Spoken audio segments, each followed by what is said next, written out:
Le roman, lui, il est paru en 1960, c'est-à-dire l'année des indépendances, l'année de l'Afrique.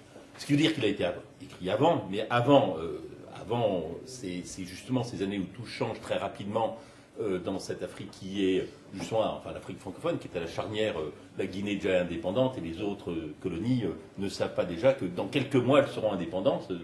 Il y a eu un coup d'accélération de l'histoire.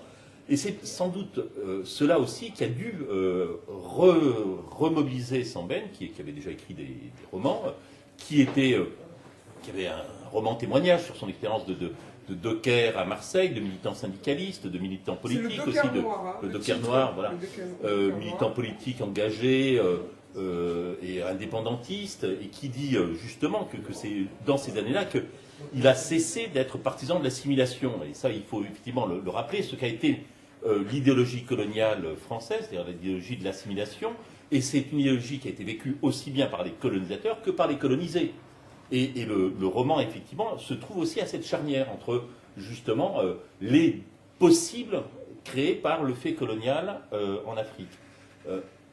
L'histoire, elle, c'est les 160 jours de grève, enfin c'est le cadre, les 160 jours de grève des cheminots du Dakar-Niger, d'octobre 1947 à mars 1948. Alors c'est un conflit social un peu sans point de comparaison. On a peu de conflits d'abord d'une telle durée.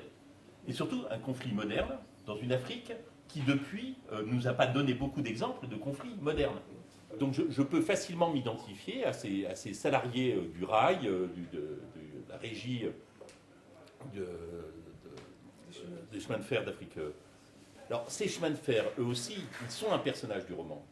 Le chemin de fer, un peu comme dans le roman de Zola. Mais est-ce que c'est le train qui va de Dakar à Bamako? Non, c'est le Dakar-Bamako. Donc vous savez que le Dakar-Bamako, c'est le TPV, le train à petite vitesse. Ouh. Donc mais visiblement, ce train a une longue histoire. Il participe, comme la plupart des chemins de fer africains, quelques exceptions près, de la geste coloniale, et spécialement pour ce qui est de la colonisation française, la construction du chemin de fer est pratiquement toujours engagée, au moins en projet sur le papier, en même temps que la prise de possession. C'est effectivement comme cela, ainsi qu'on disait à l'époque, on entendait civiliser les terres dominées. Il s'agissait effectivement d'ouvrir le pays à une exploitation rationnelle, moderne, avec un commerce, avec la circulation des objets, avec effectivement la possibilité d'exploiter les richesses. Alors le chemin de fer Dakar-Bamako a été construit au début du XXe siècle. Sa construction a été retardée par différents faits, entre autres par la Première Guerre mondiale.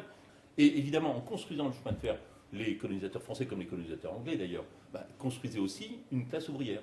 Ça, on prend toujours Marx, la bourgeoisie, en industrialisant, crée son propre ennemi.